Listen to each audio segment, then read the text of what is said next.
जननी माता की जय हो। तो दोस्तों, आज इस वीडियो में दुर्गा सप्तशती का 13वां अध्याय आप सभी के लिए लेकर के आई हूँ, जिसमें हम पढ़ेंगे राजा सुरभ और वैश्य को देवी का वरदान। महर्षि मेधा ने कहा, हे राजन, इस प्रकार देवी के उत्तम महात्मा का वर्णन मैंने तुमको सुनाया। जगत को धारण करने वाली इस देवी का ऐसा ही प्रभाव है।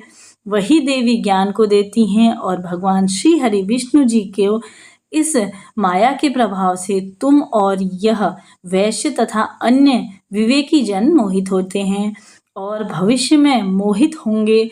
हे राजन, तुम इसी राजेश्वरी परमेश्वरी की शरण में जाओ।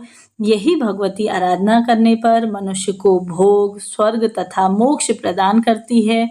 मार्कंडेय जी ने कहा, महर्षि मेधा की यह बात सुनकर राजा सुरभ ने उन उग्र व्रत वाले ऋषि को प्रणाम किया और राज्य के छीन हो जाने के कारण उसके मन में अत्यंत ग्लानि हुई और वह राजा तथा वैश्य तपस्या के लिए वन को चले गए और नदी के तट पर आसन लगाकर भगवती मैया के दर्शन के लिए तपस्या करने लगे।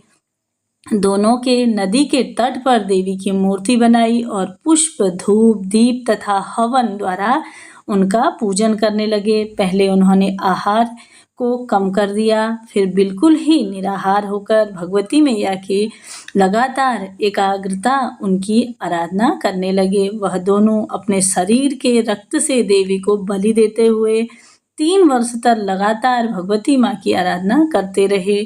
3 वर्ष के पश्चात जगत का पालन करने वाली चंडिका ने उन्हें प्रत्यक्ष दर्शन देकर कहा।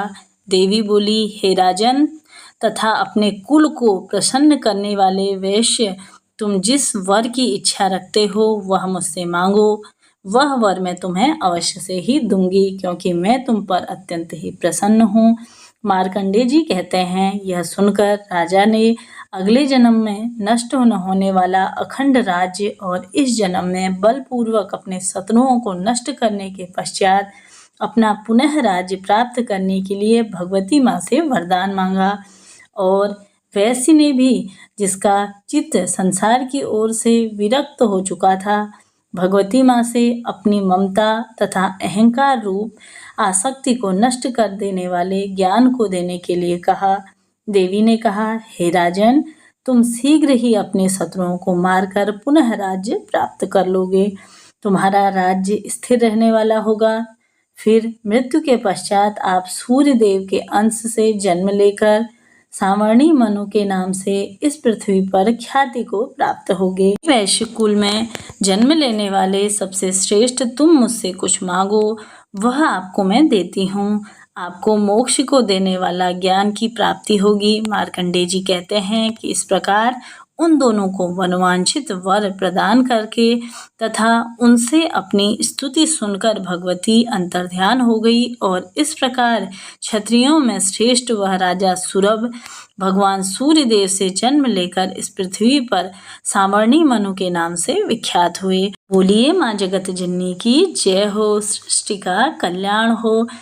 तो यहाँ पे हमारे संपूर्ण अध्याय समाप्त होते हैं। प्रकार से मैंने सभी अध्याय आप सभी के लिए चैनल पे डाले, साथ ही आगे भी लगातार आप सभी के लिए कि किस प्रकार से आपको लक्ष्मी का पूजन करना है, महालक्ष्मी पूजन कब है, करवा चौथ कब है, इनकी कथाएं, संपूर्ण नियम जानकारियां आप सभी के लिए मेरे चैनल पे आ जाएंगी। तो वीडियोस में हमेशा बने रहिए और चैनल को सब्सक्राइब करना ना भूलिए। साथ ही साथ बेल बटन को अवश्य दबाना। इससे क्या होगा कि मेरे चैनल पे जब भी वीडियोस अपलोड होंगी उनकी नोटिफिकेशन आपको सही समय पर प्राप्त होगी। तो मिलते हैं अगली वीडियो में, तब तक के लिए हर हर महादेव, जय माता रानी।